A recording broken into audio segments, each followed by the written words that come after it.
Hey, folks, welcome to Phantoms and Monsters Radio. Now, Wisconsin has always carried a strange dual identity. To many, it's farmland, forests, lakeshore, small towns, old mining settlements, and quiet roads cutting through the dark. It is a place of Friday fish fries, county fairs, deer camps, frozen lakes, and deep woods that seem peaceful by daylight. But after dark, Wisconsin becomes something else.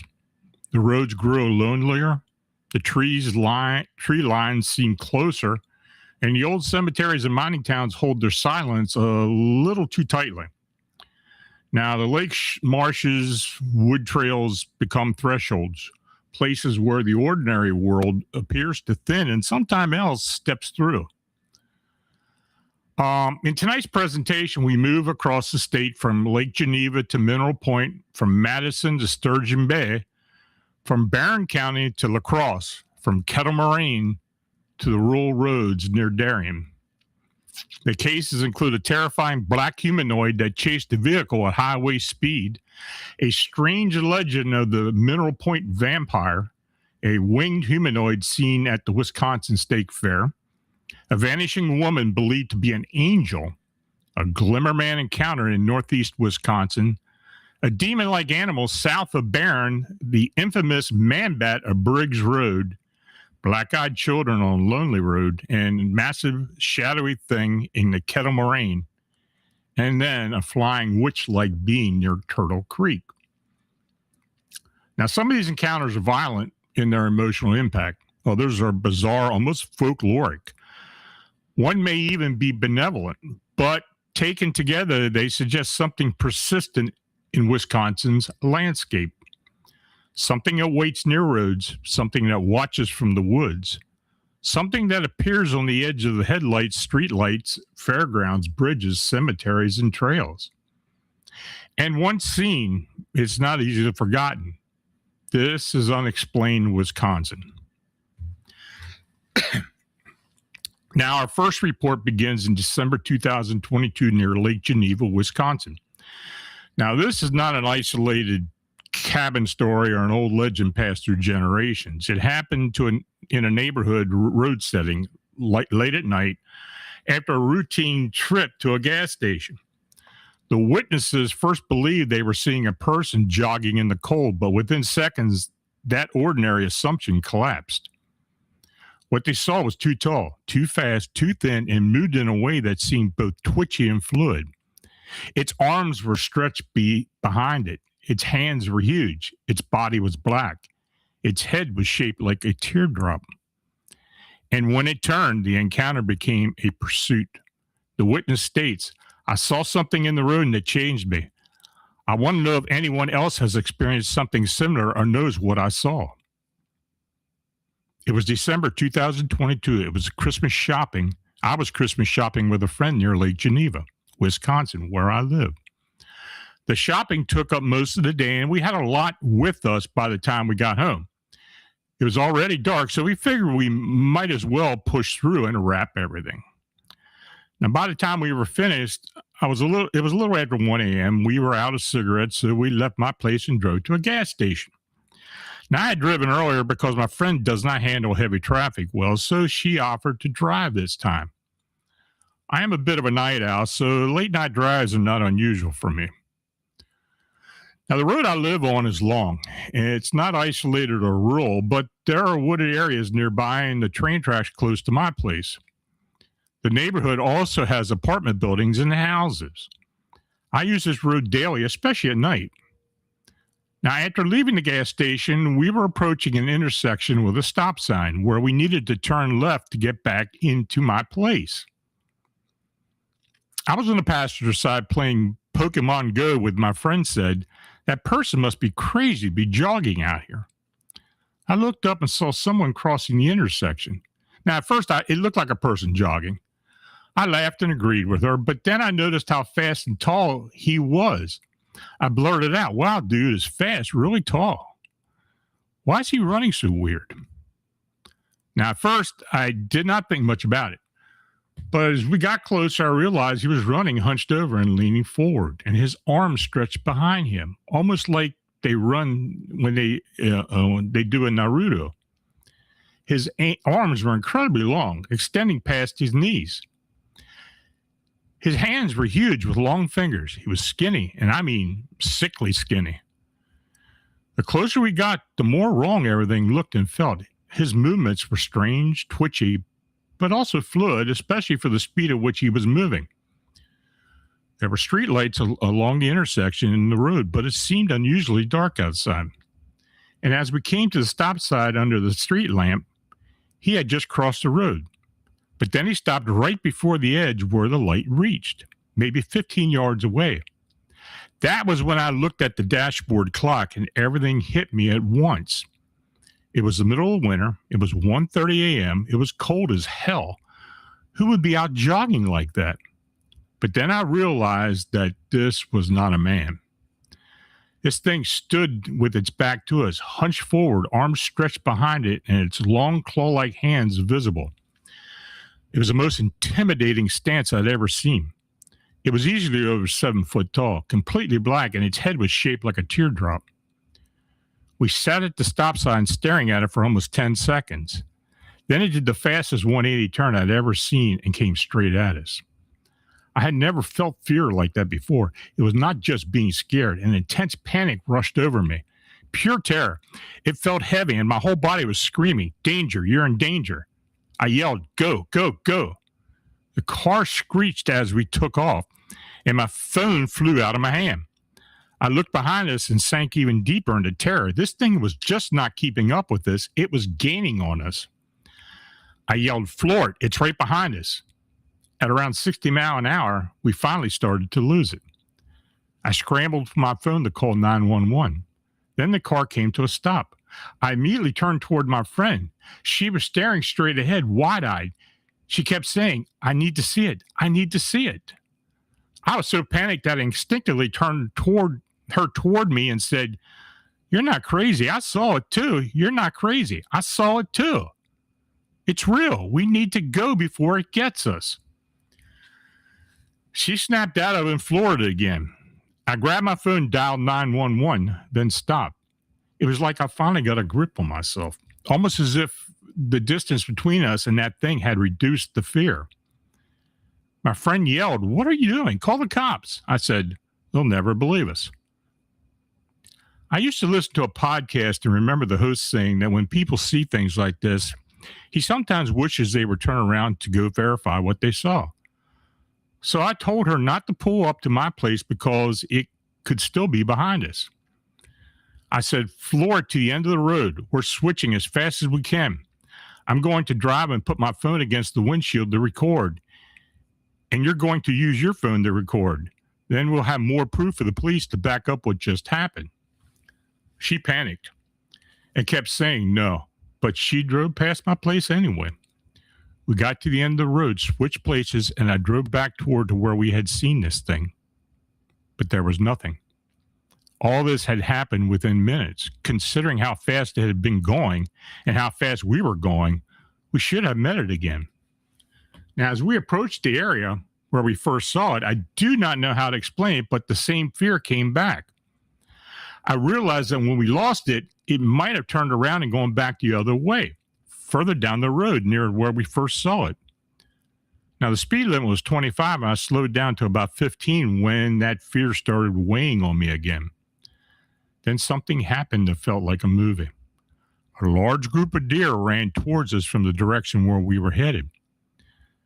They were literally running in the middle of the road alongside the car, bumping into each other. There had to be more than 10 of them, both buck and doe.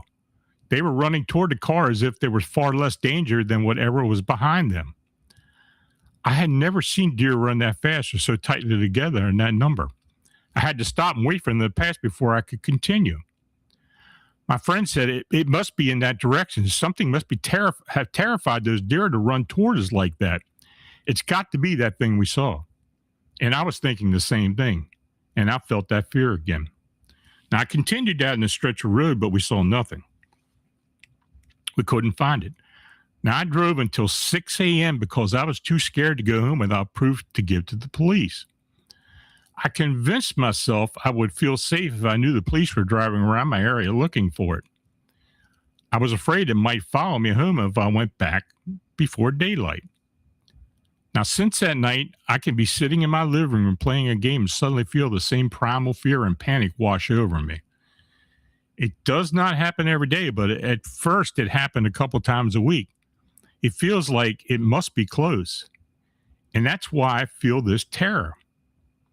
I have been gaming and laughing with friends, not thinking about it at all, but then boom, the terror crashes into me like the thing is close and watching me. I know I'm not in a constant state of paranoia. That's why the fear feels so different.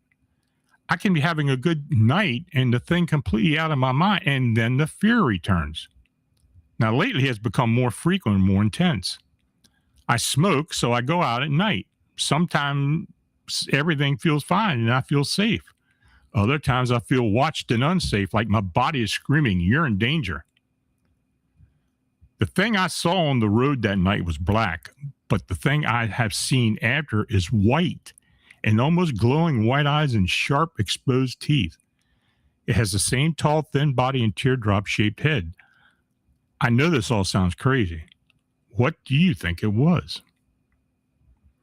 And that Lake Geneva encounter has several elements that appear again and again with modern cryptid and humanoid reports. An unnatural body shape, impossible speed, overwhelming fear in the sense that the witness has crossed into presence of something predatory. But Wisconsin's strangeness is not limited to modern roadside encounters.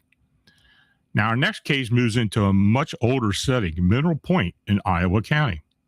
Mineral Point is one of those Wisconsin's historic communities tied to the lead mining era Cornish settlement, old stone buildings, and 19th century architecture.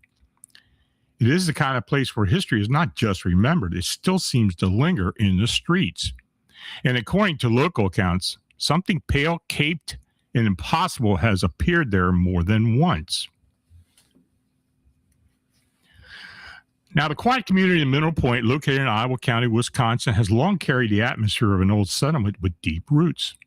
The town history dates back to the lead mining era, when southwestern Wisconsin drew miners and settlers to what became one of the region's important early communities. Now, Mineral Point is also closely associated with Cornish mining heritage. 19th century architecture and a preserved historic district that still gives the town a distinctly old world feel. Now, according to an article written by author Lynn Gibson in 2013, the first widely circulated Mineral Point vampire report began in 1981. Now, at the time, stories circulated that something unusual had taken up residence in Graceland Cemetery. Local police officer John Pepper reportedly went to investigate while on patrol one evening. And as he entered the cemetery and made his rounds, he saw what was described as a tall figure wearing a cape with a pale or white face. The figure appeared startled and fled. Officer Pepper gave chase until the cape figure reached the fence and escaped over it. Now, the next morning, Pepper and other officers reportedly returned to the cemetery to examine the area. Snow was still on the ground, but the oddest detail was that it was what they did not find. There were no tracks on either side of the fence where the figure should have landed and continued running. Now, some later retellings provide slight different details. Another article notes that Pepper's encounter involved a pale man who leaped over the fence into a cow pasture, while Wisconsin Frights gives the date as March 14, 1981, and quotes the figure as approximately 6'5" tall, wearing a black cape and white painted face. Now, these variations are worth noting because they show how the case evolved from a police anecdote to a local legend over time.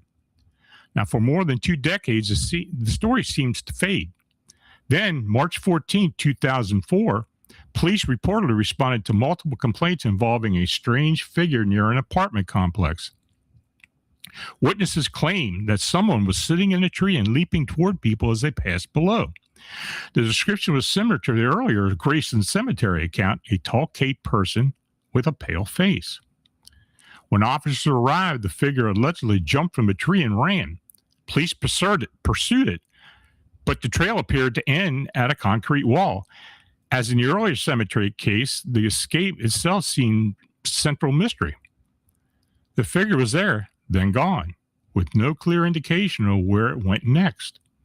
Now, the third major report came in July 11, 2008. A young couple identified in the published account as Brandon Hines and Jamie Marker had been fishing from a jetty at Ludden Lake. While they were on the wooded structure, they began hearing noises beneath them. There was scratching, splashing, and an unnerving sound of something climbing up from below.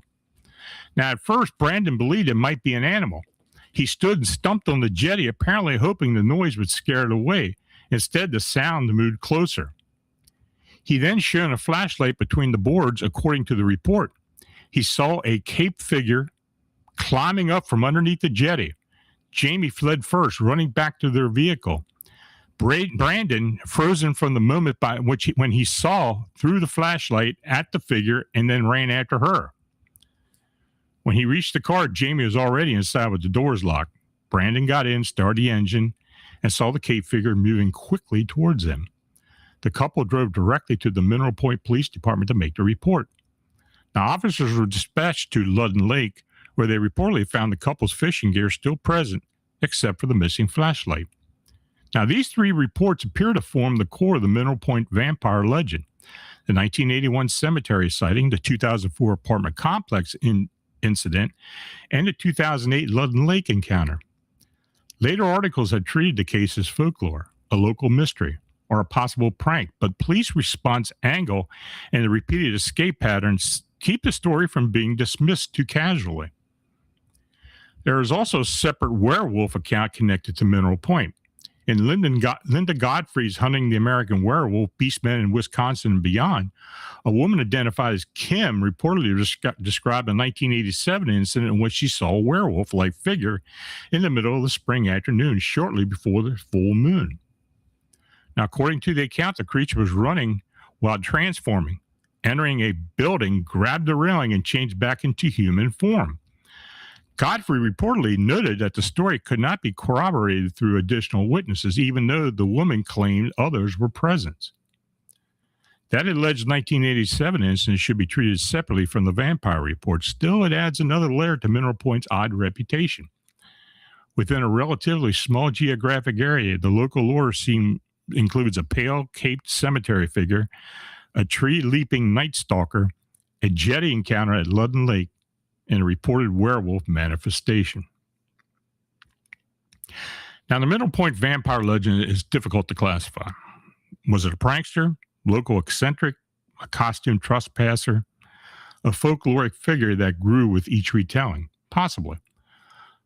But the reports include troubling details, especially the repeated pattern of sudden appearance, impossible escape, and the lack of ordinary physical evidence where there should have been tracks or a clear route of flight. That brings us to another Wisconsin report where a witness saw something that could not be easily folded into the known explanation. The next encounter took place on August 5th, 2021 at Wisconsin State Fair at a concert by Christian rock band Skillet. The crowd had gone, the night was late, cleanup crews were working near the main stage. And near the edge of the parking lot area, one worker saw something tall, black, winged, and watching.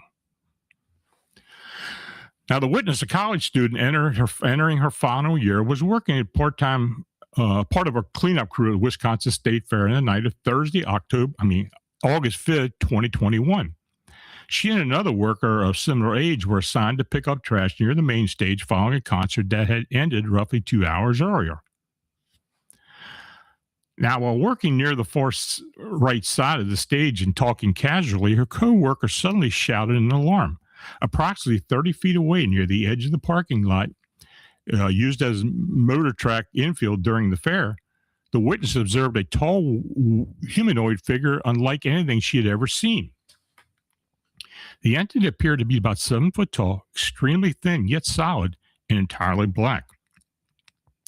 Most striking were its glowing yellow eyes and large bat-like wings extended an estimated 12 foot from tip to tip. The entity appeared focused on the personnel dismantling the stage equipment and initially seemed unaware of the two witnesses. It then took several unsteady steps toward the stage before turning its head and looking directly at them.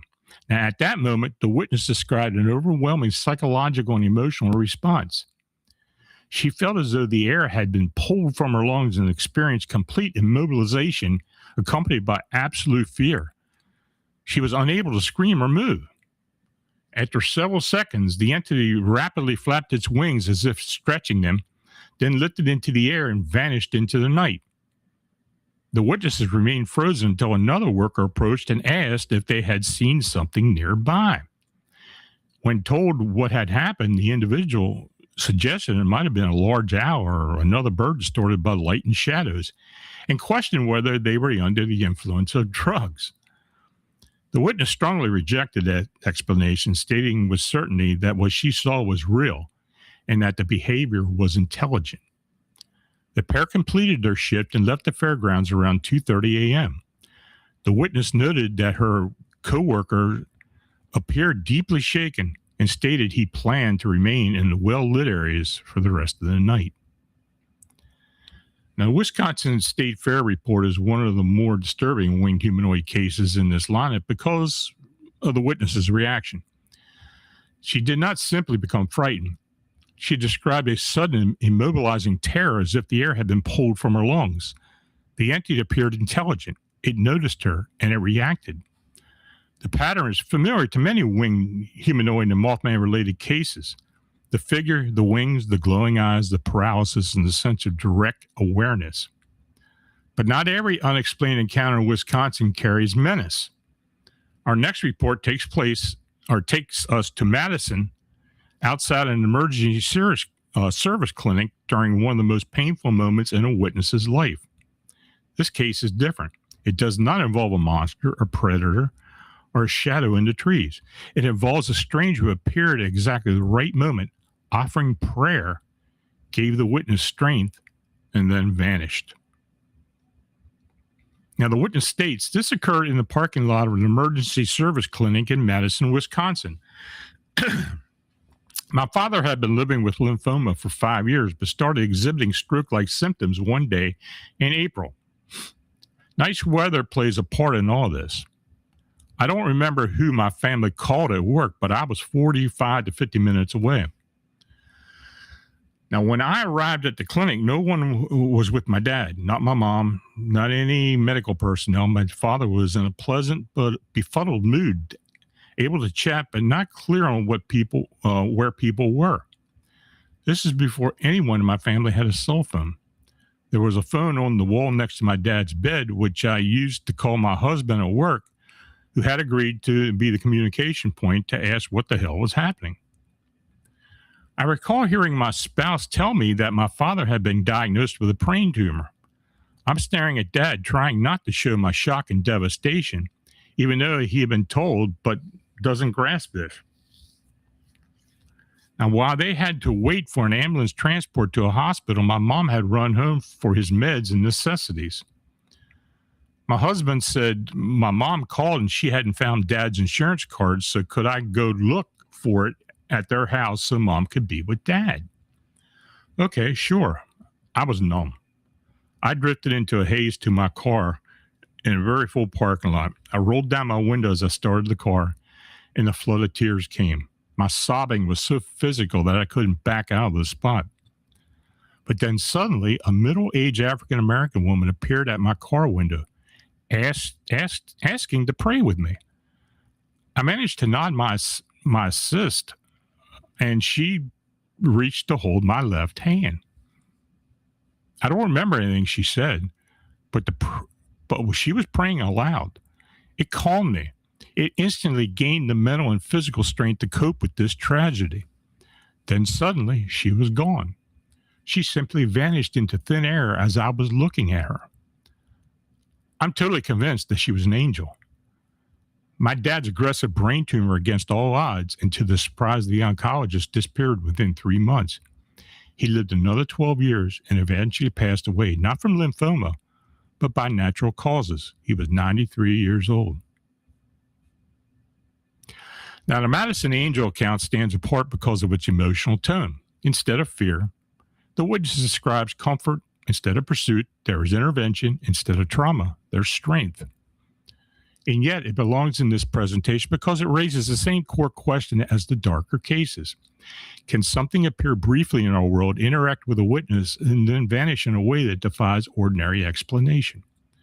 Now, the next report moves back into stranger, more ambiguous territory. Near Sturgeon Bay in northeast Wisconsin, a witness walking his dog encountered what is believed to be an invisible, two-legged presence in a wooded park area. He heard it. His dog reacted to it. He saw the grass and the brush move under the pressure of something large. But for much of the encounter, the thing itself could not be seen. Now, this witness states, "Hello, I've been reading your post describing what you call a glimmer man. I had a very strange encounter with an invisible two-legged large sections have wooded areas alongside the paths. Most of the trail has woods on one side, and the park is on the other. The wooded area is not very large. I would guess about 300 feet by half a mile.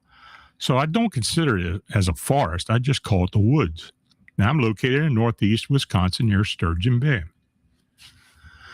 Now, the park's wooded area has 3 or 4 small creeks, and I think only one has any water. Most of the trees are beautiful and normal, tall trees, and some here and there look like they're dead. There are also people and kids going down there to ride bikes, hang out, and whatever else they do. So one day around 4 p.m., I took my female dog, Jazz, for our normal everyday walk. We had just gotten out of the car and began our walk. Now, we were probably walking on the trail for about 4 or 5 minutes or so when I started feeling weird after a turn. No, not scared or afraid. I started feeling happy, and my little pain aches had disappeared. This was very strange because I remember saying to myself, not out loud, "Wow, I feel good. I feel like a little kid. I feel brand new." It was only about 20 seconds of this young, joyful feeling when all of a sudden something let go of a large bush it had been holding on to. The thing sounded like it was tangled in the bush, like it was holding on and trying to hide. At the same time as the noise in the bush, Jazz turned toward the bush and started going after it. I had Jazz on a leash, and she was dragging me, almost taking me into the woods. I had to hold her back because I couldn't see what was making all that noise. It moved through another tall bush and started stepping heavily with loud thumps. I think it fell when it left the bush area. The thing was only about 15 foot away from us on the other side of the bushes and sounded like two very large horses stomping on the ground. I could see the bush and the grass moving, but I could not see anything. We stepped back a few feet from the trail so I could see a clearing on the other side of the brush to try and see this thing. I looked right where the footsteps were coming from and saw nothing. I looked down at the ground and saw that your 2 feet were stepping onto the tall grass. I remember I said to myself in my head, no way, this is not an invisible monster. Now, after I said that, I heard something I'll never forget. The thing started making loud T-Rex stomps. Then I said out loud, that sounds like a T-Rex from the movies. I recall feeling the stumps on the ground. Jazz and I were just looking into the woods at the sound. I could feel my eardrums shaking badly, and both eardrums felt like busted speakers. In my head, I said, it's trying to blow my eardrums. The T-Rex stumps lasted about 10 to 15 seconds. Then the sound stopped, as if a light switch had been turned off. I have no idea whether it jumped into something or vanished. It's strange because after all that, I still felt happy with no worry or fears at all, just very curious. I really wanted to see it. Now, on the way home, I remembered that the other day I would have been afraid, or other day I would have been afraid and would have run away from it. I heard this thing 3 or 4 times in the following days in another section of the woods. I could hear someone walking on leaves just inside the tree line, about 30 feet away in the woods alongside Jazz and me. I would hear it and stop without turning to it, and it would take a step or two, then stop. I turned around a few times to see nothing because it wasn't moving. I did this a few times to make sure. I would tell myself in my head, if a person stays on the trail, they have no permission to take you. I think one time I heard his steps in the woods next to me. I said to myself in my head, I think it wants me to make a mistake and go into the woods toward it. After I thought that, I'd never hear it again. I'm sure it can hear what I'm thinking. Now, just a few weeks ago, I saw something very strange related to this thing. Jazz and I were walking in the same part of the trail, only about 100 feet away from the first encounter, where the bushes were. I stopped to look into the woods, and I was standing still, looking past the trees. The area was covered in a few inches of light green grass. I was looking kind of downhill at how the woods go down in and around the creek down there. I said to myself, it looks beautiful, the trees, the color of the greens, and the sunlight and shadows. It looks like a postcard. Perfect. About 2 or 3 seconds after that, I thought that while I was just looking down at the area of the woods, I saw a big human-shaped blur move between 2 trees about 80 feet away. I saw it for a split second. It was big, maybe 10 foot tall, big head, big muscled shoulders, and I remember it had its big left leg. I remember its left knee and the big muscle above it. I could see the thick, shiny hair on the leg. Yes, this thing looked exactly like the predator from the movie when it was cloaked. It was very weird how my brain captured that image. My memory surprised me. Its shoulders, its head, and the side of its back were reflecting the woods between him and me. It looked like a male, not a female. In my opinion, it took off running because I sensed it was in the area, but I had no idea it was there. I'm very cautious when I go for a walk near the woods now. I also tell people where I'm going. I have no idea why this thing got so close to me and what its intentions were. And I also don't know why it ran away from me those times. Was there something or someone behind me that startled it? These occurrences were an incredible time in my life. It changed me for the better. I often think, I don't know, but maybe that's why dogs are on the planet, to help us pick up on these invisible things when they get too close. Always be happy and do things you love. Have no worries and certainly no fear. I hope my story helps people to be alert and careful out there in the world. Now, the Sturgeon Bay Glimmerman case is unusual because the witness did not initially feel fear. In fact, he described the opposite, a sudden sense of happiness, youthfulness, and a physical relief just before the disturbance began. That emotional shift is worth noting. In some paranormal cases, witnesses report fear, nausea, confusion, euphoria, missing time, or a feeling that the environment itself has changed. Here, the witness later saw a large human-shaped blur like a cloaked predator effect moving between trees. But our next report is more physically direct. South of Barron, Wisconsin, on a dark country road around 8 p.m., a driver saw green eyes near a driver's side window about 4 foot high. At first, the witness couldn't understand what had appeared. Then, after turning around, the witness saw the animal fully in its headlights. It wasn't a deer, not a dog, not a cat, not a cow. It seemed to be something else entirely. Now, the witness tells me, for many years, I've been haunted by something I saw in the backcountry of Wisconsin. It was early spring, and I was headed down a dark country road around 8 p.m. south of Barron, Wisconsin. Surrounded by trees, I drove over a hill and a little ways down the other side. I saw a reflection of green eyes near the driver's side window, about 4 foot high. I was confused because they were right by my window, and I didn't see anything in the road ahead of me a second earlier. It seemed to be trying to be invisible and had appeared just a moment too soon. I drove a little further and decided to turn around to see if my eyes had been playing tricks on me and if it was indeed an animal of some kind. And as I approached, my mind whirled because I could see an animal there, but then an overwhelming sense of fear overcame me when I could not identify it. I pulled up to it, now about 20 foot away, and it was in front of me. I was horrified by this time, and I knew in my heart that I could not take my lights off it or I'd die, or so my gut told me.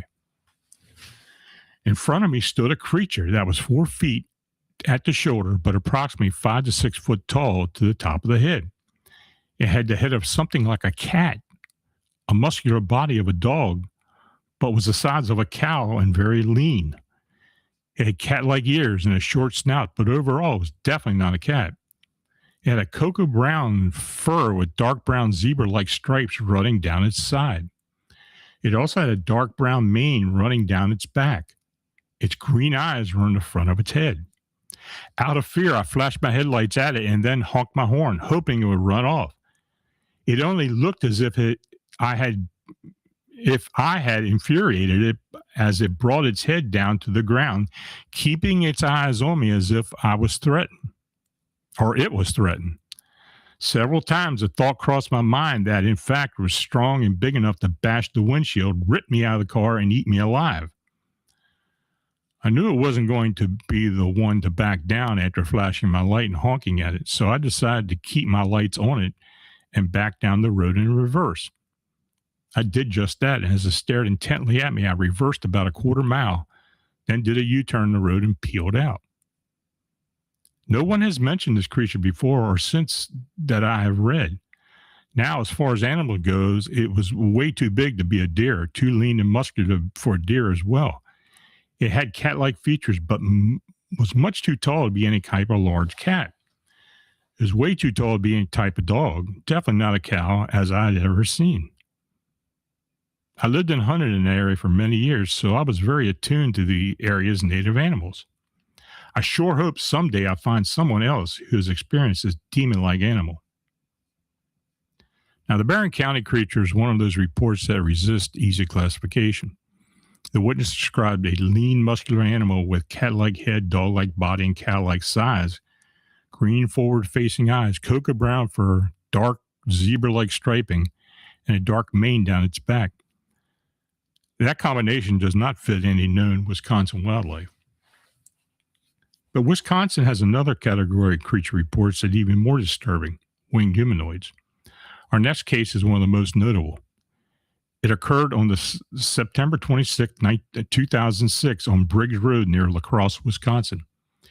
The witnesses were a man known by his Cherokee name, Will Holly, and his adult son. What came at their vehicle had bat-like wings, long claws, a terrifying scream, and a body that made them physically ill for days afterwards. This is the man bat of Briggs Road. Now, this encounter happened on Tuesday, September 26, 2006, on Briggs Road near La Crosse, Wisconsin, around 9:30 p.m. The witnesses were a 53-year-old resident who prefers to be known only by his Cherokee name, Will Holly, and his 25-year-old son. The creature they encountered was described as 6 to 7 foot tall with bat-like leathery wings spanning 10 to 12 feet, had long claws on his feet and hands, and a snarling expression. It flew towards their windshield, stared at them, and then swooped upward into the night sky. The creature reportedly screamed at them before sailing straight up into the air.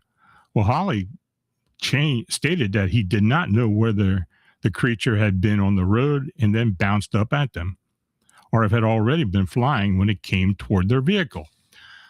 But he was certain that the thing was physical and real, unlike anything he'd ever seen before. Their reaction was immediate and extreme. Within seconds, both men became physically ill. The son who was driving swerved and then pulled the truck over into a ditch so he could vomit. He vomited 6 or 7 more times. Well, Holly retched as well, and both men reportedly remained sick for an entire week. The son was so frightened by the encounter that he refused to discuss it. Well, Holly, however, said that he felt it was important for people to know what was out there. He also described seeing distended ribs, long human-like legs with claws, huge bat-like wings with arms stretched or attached, teeth, and a scream that he described as terrifying.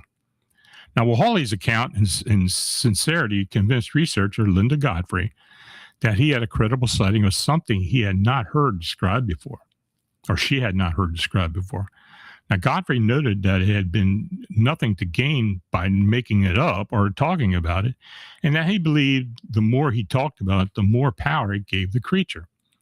And Godfrey stated that she felt it was important that someone record his experiences. Now, the man bat of Briggs Road ranks among the more notable weird experiences connected to Wisconsin. Now, another similar entity was reported when a man and a boy were searching for a lost dog. They saw what they described as a lizard man covered in brownish scales and very reptilian looking. Around the same time, a state DNR warden and separately a group of highway workers reportedly saw what they described as the reptile man on Highway 13 near Medford. It also had wings and could fly out of their view. Now, the Medford location was near the Black River, which flows up from the La Crosse area. Now, since these sightings, some people have suggested that this creature may have been a Mothman-like entity, especially given earlier reports of strange activity in the La Crosse region. Could these sightings have been related to Chicago and the Lake Michigan winged humanoid phenomena? That question remains open. Now, the Briggs Road encounter is important because it links several recurring Wisconsin elements: roadways, nighttime travel, winged humanoids or winged beings, violence, physical reactions, and a witness left convinced that what appeared was not imaginary or symbolic by physical presence. There was also broader connections worth considering. Some have wondered whether such sightings are related to the Mothman phenomenon, especially given the La Crosse area's own history of strange associations and drowning lore. Others have compared winged Wisconsin reports to the later Chicago and Lake Michigan winged humanoid wave. But Wisconsin's roadside phenomena do not stop with winged creatures. Our next account begins near Milwaukee with two friends driving north at night, simply exploring roads they did not know. They exited into an area of cornfield with no visible homes, no gas station, and no town lights. Then they saw two children standing beside the road. At first, the situation seemed odd. Then the driver saw the eyes. The witness states, "This story happened to me about 16 years ago. I was around 24 at the time. I worked in hospitality, so my friends and I hung out later at night. So at around 9 o'clock, my friend and I decided to go for a drive, someplace we'd never been, just to get the car and go. I offered and waited to drive because my mother was out of town and I was using her Mercedes Benz. It was one of those early 90s E-bodies, the one that were big piles of heavy steel, a real tank of a car. I only mention the car body because it becomes relevant later in the story.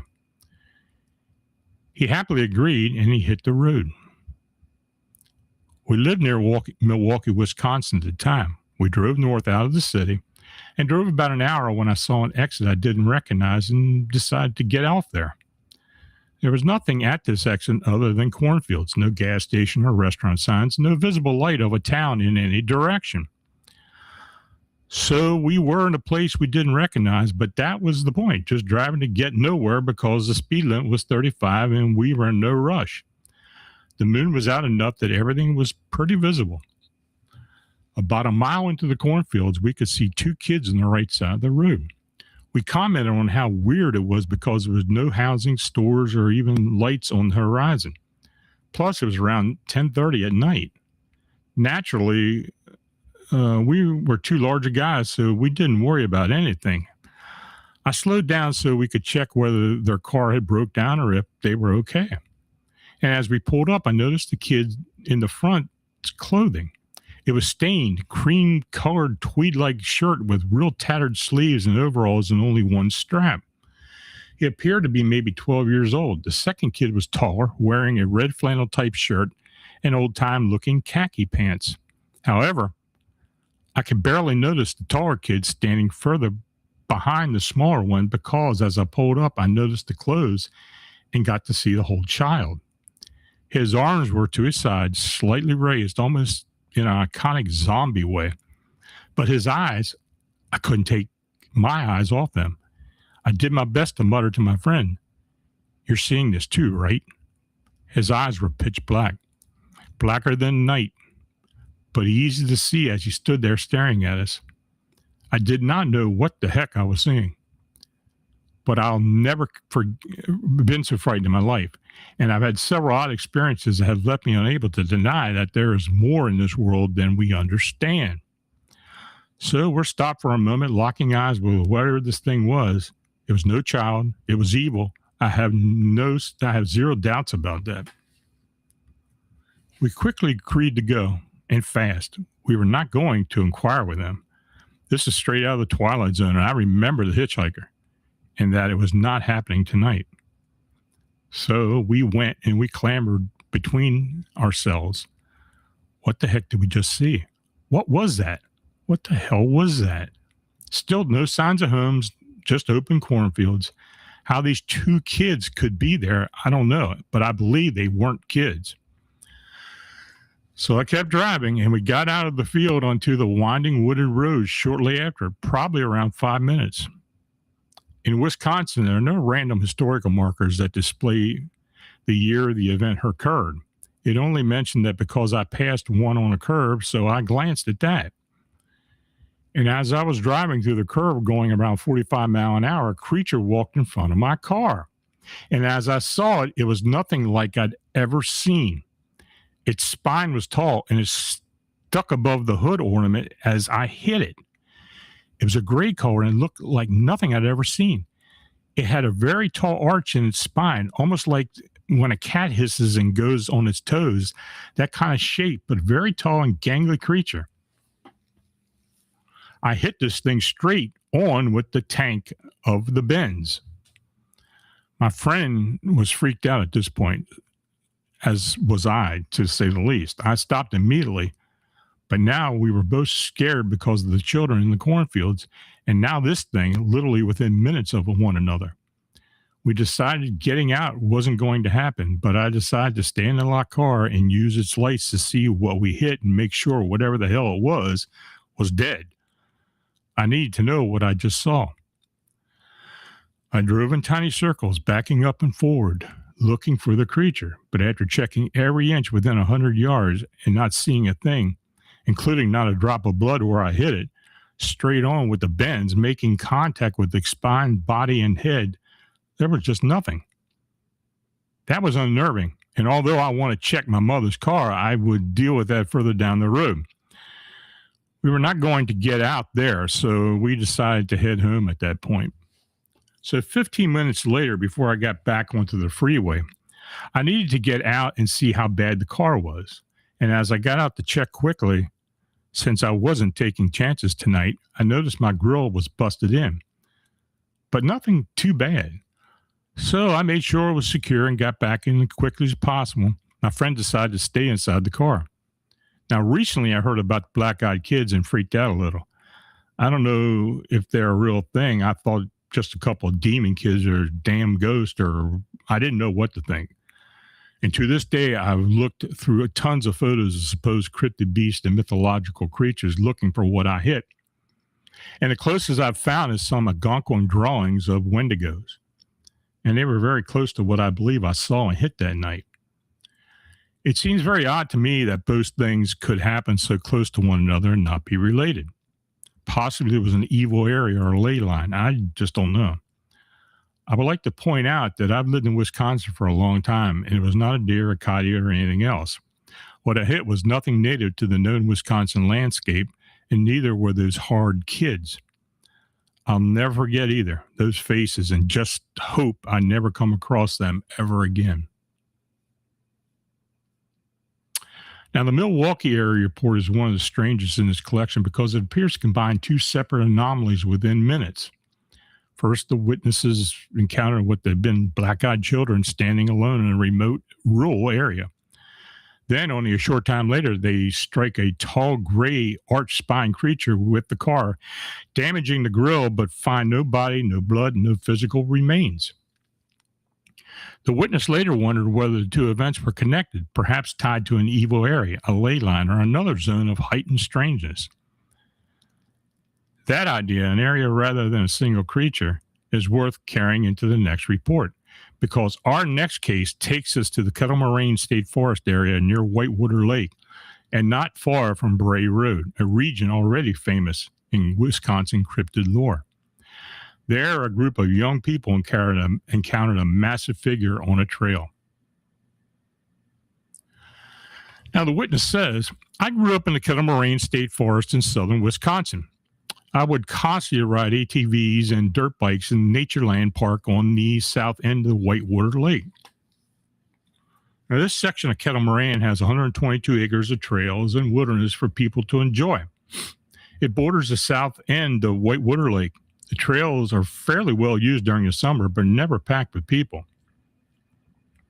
Now, when I was younger, some friends and I would run around Natureland Park doing what dumb kids do. And just for the record, I lived about 18 minutes from Bray Road, the supposed home of the Beast of Bray Road. Anyway, some friends and I were running around the trails on Natureland Park back in the day, probably about 8 of us. We heard something breaking branches off the trail not too far away from us. We all stopped to listen. There were no bears, no cats, nothing too scary around.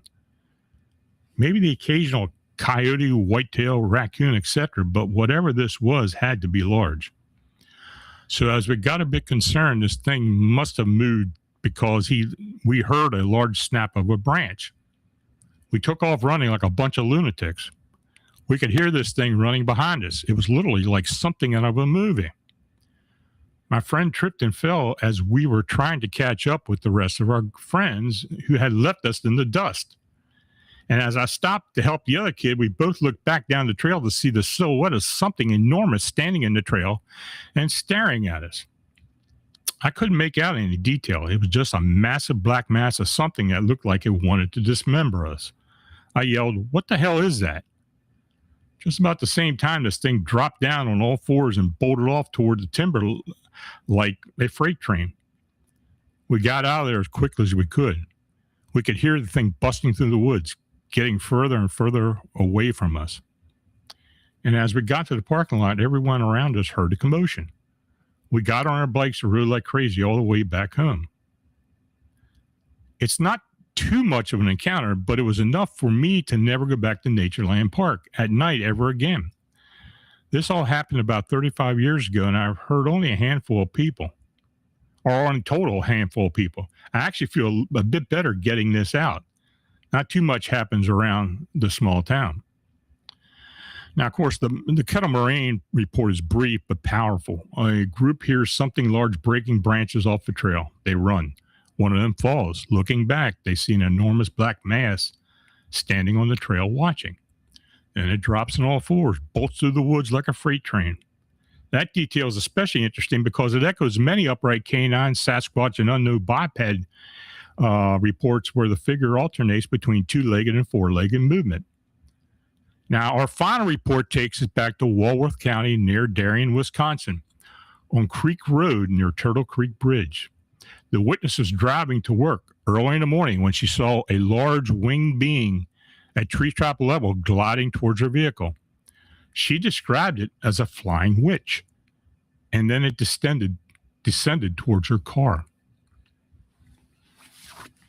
Now, on February 25th, 2019, I received a telephone call from an eyewitness referred as NV, who reported seeing a winged being early that morning around 5:30 a.m. near Darien, Wisconsin. Now, NV was traveling west on Creek Road on her way to work, and as she approached the Turtle Creek Bridge, she observed a large winged being that she described as a flying witch. The being was at treetop level, gliding toward her. Although it was early dawn, there was enough light for NV to make out its form.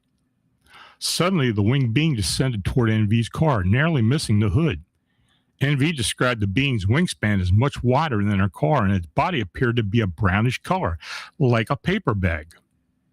She noted that the body looked feminine and slight, with enormous bat-like wings.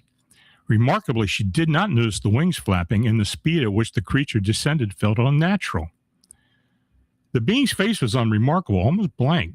NV swerved her car and nearly hit the guardrail. Now, after the encounter, NV did not see where the winged being flew.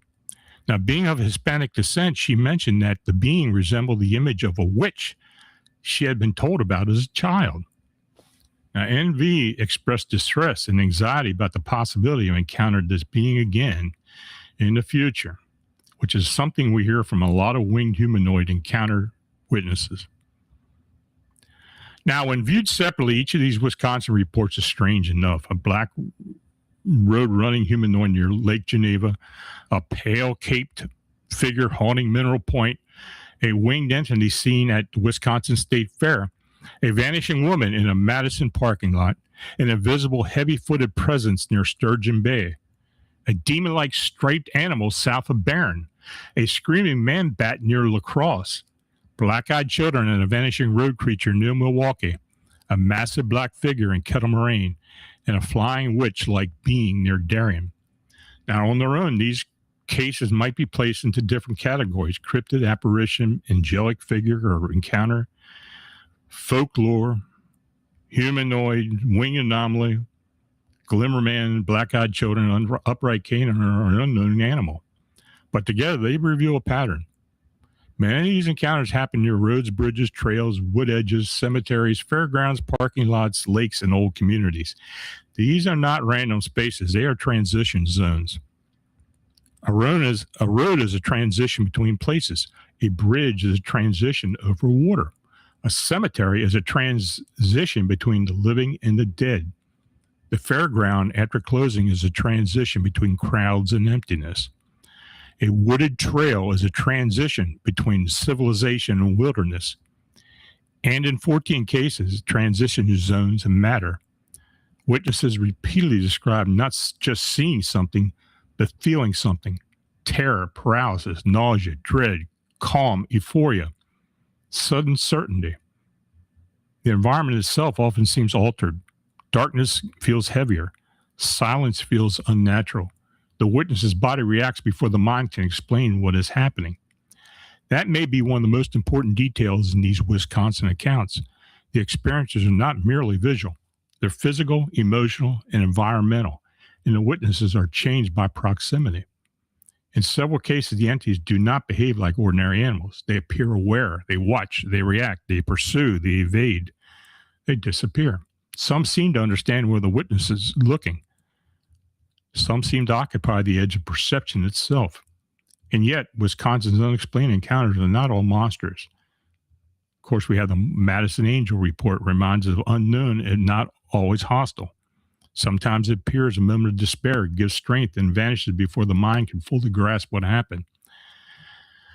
That contrast is important because the unexplained is not one thing. It's not always a beast in the road or a winged horror in the sky. Sometimes it's a presence in the trees. Sometimes it's a pale figure in an old cemetery. Sometimes it's a child with black eyes standing there no child should be. Sometimes it's a woman in a car window offering prayer when a person is breaking apart. Wisconsin's landscape is layered with these accounts. The old mining towns, the lake roads, the wooded trails, the rural intersections, the bridges, the frozen fields, the deep forest all seem to hold stories that refuse to settle in ordinary explanation. Perhaps some are misidentifications. Perhaps some are folklore wearing modern clothing. Perhaps some are creatures we just don't yet understand. And perhaps some are not creatures at all, but events, intrusions, manifestations, or intelligences that appear briefly where the conditions allow. Whatever the answer, the witnesses come away with the same realization. Wisconsin is not as quiet as it appears. And on certain roads and certain hours, and when the trees close in, the headlights reach far enough to show you what is standing ahead, the old warning still applies. Keep moving. Do not stop too long. And do not assume that what you're seeing belongs to the world you thought you knew. This is Unexplained Wisconsin. Now, if you've had any unexplained encounter in Wisconsin or anywhere else, contact me at Fams and Monsters. Your report may help identify a pattern that has been hiding in plain sight for years. And as always, thanks for listening. Now, we kind of went a little over. So if you have any questions, go ahead and put them up there and we'll see if we can answer them for you.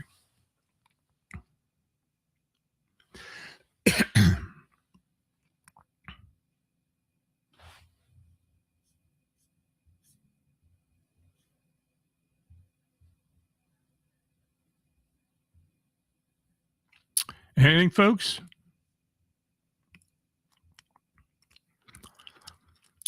I see Paranormal.net. Has anyone reported juvenile dog man, dog kids, or families?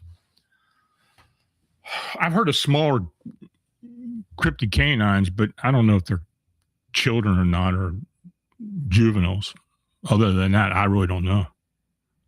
I don't know, but I heard of smaller ones.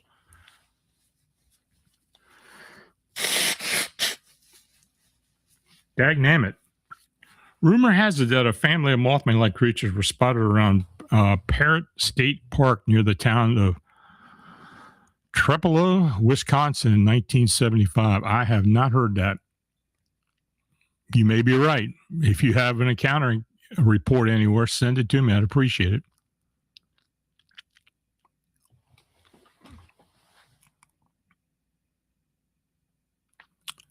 Anything else, folks?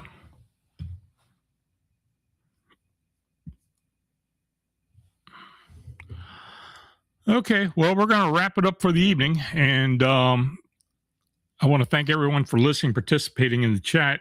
And if you provided a donation, I truly appreciate it. Please like, subscribe, and share. So until the next time we meet, stay alert, trust your instincts, and remember, sometimes the strangest places just aren't that far away. And have a nice evening. Have a great weekend. Have a great holiday here in the U.S. See you next Friday. Good night.